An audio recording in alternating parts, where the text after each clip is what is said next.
Habilité Scratch. Un digicode commande l'ouverture de la porte d'entrée de la maison de la grand-mère de Léna.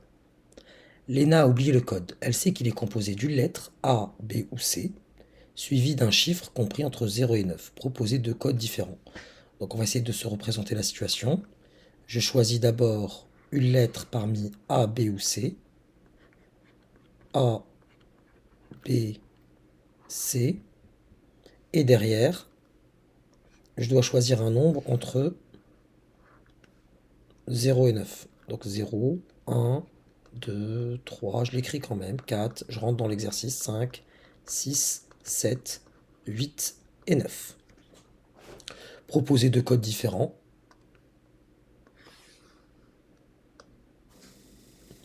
On va proposer par exemple A0, A1.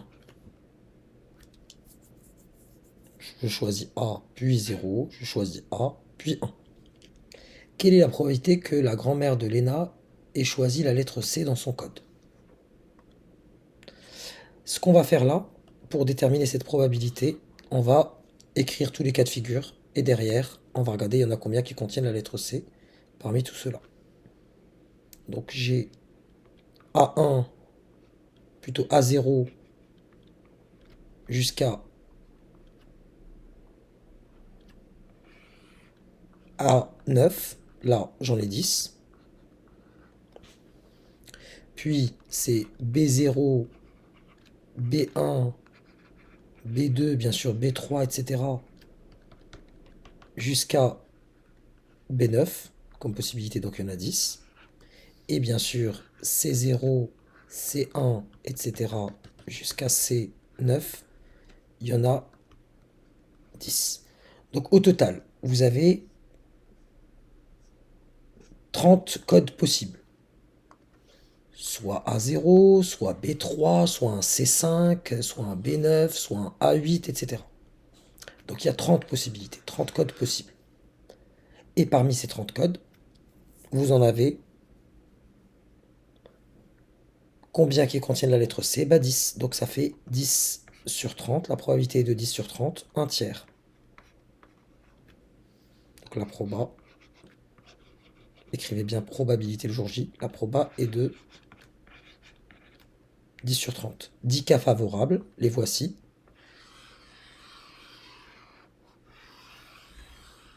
C'est les cas favorables, c'est le 10 qui est là. Sur tous les cas possibles. C'est le 30 qui est là.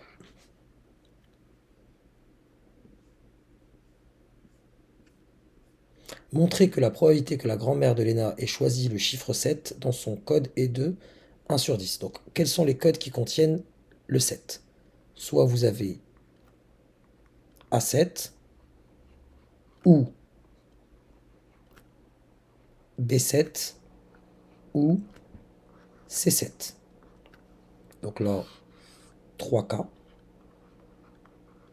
Sur 30 cas au total, les 30 cas qu'on a exhibés précédemment, soit une probabilité, soit une proba, j'écris proba mais j'insiste là-dessus, écrivez bien probabilité, soit une proba de 3 sur 30 qui est égale à, du coup, on simplifie facilement, 3 fois 1, 3 fois 10. J'élimine mon facteur commun au numérateur et au dénominateur, ça me fait bien 1 sur 10. Léna se souvient que sa grand-mère, enseignante de mathématiques à la retraite, aime bien les nombres premiers. Quelle est la probabilité que le code choisi par sa grand-mère comporte un nombre premier? Déjà, je vais vous réécrire les nombres. Donc j'ai 0, 1, 2, 3, 4, 5, 6, 7, 8 et 9.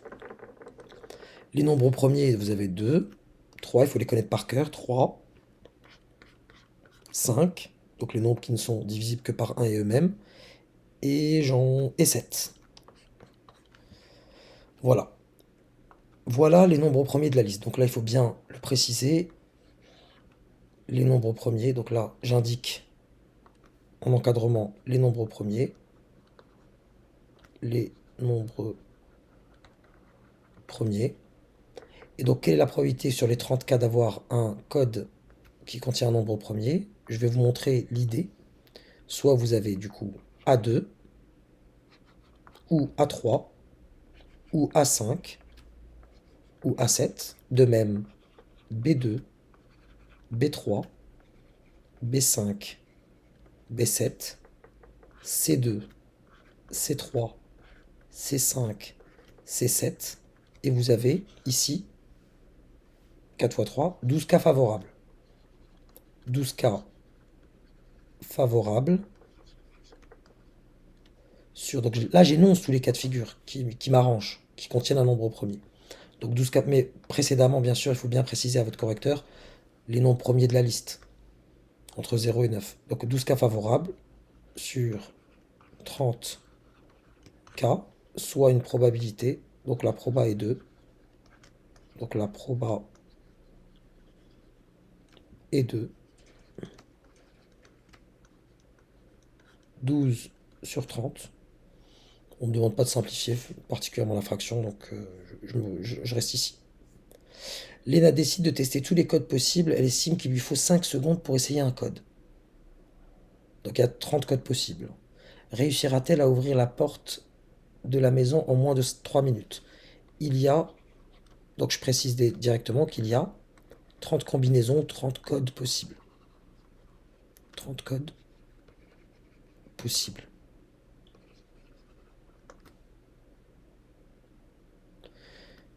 Léna décide de tester tous les codes possibles, puisqu'elle va tous les tester, donc on va considérer que c'est le dernier cas de figure qui va être bon, et pour voir si le temps est suffisant. Donc 30 codes possibles, et à chaque fois il lui faut 5 secondes.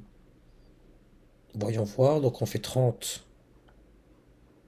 fois 5, j'obtiens 150 secondes, qui est égal à, vous le visualisez, donc 120 secondes plus 30, plus 30 secondes, soit 2 minutes et 30 secondes. Et donc en moins de 3 minutes, est-ce qu'elle y arrivera? La réponse est oui, parce que 2 minutes et 30 secondes, c'est inférieur à 3 minutes. Le format de ce code garantit-il une sécurité de la maison? Comment pourrait-on améliorer ce système de code? Déjà, on pourrait peut-être imposer deux nombres. Par exemple, vous choisissez une lettre, mais là, vous avez ici nombre pour les deux cas de figure là, pour les deux cas, un nombre entre, plutôt un chiffre, je vais effacer comme ça c'est plus clair.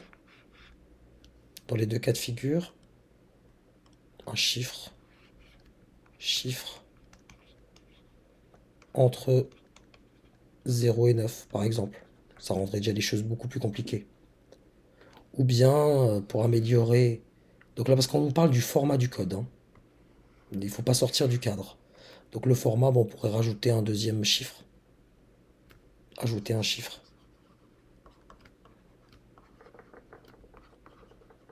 Il faut quand même tenter ce genre de réponse.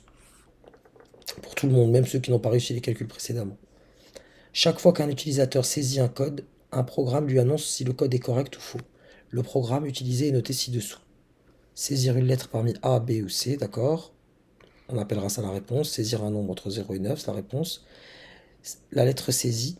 Si la lettre saisie est égale à B et chiffre saisi égale à 7, alors dire correct pendant 2 secondes. Donc qu'est-ce qui est correct? Bon, là, il faut vraiment comprendre la logique du programme. Si j'ai ça, donc si c'est ça, alors, si j'ai ça, là, ce que j'ai encadré, alors dire que c'est correct. Donc si la lettre c'est B et le chiffre c'est 7, c'est correct. Léna a saisi le code B5 qu'affiche le programme. Bah, puisqu'elle n'a pas saisi B et 7, il va afficher code faux.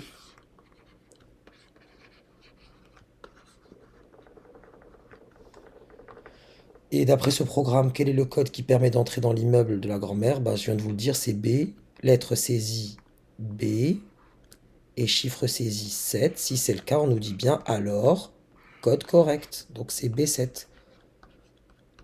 Il faut aller jusqu'au bout de l'exercice parce que c'est très simple.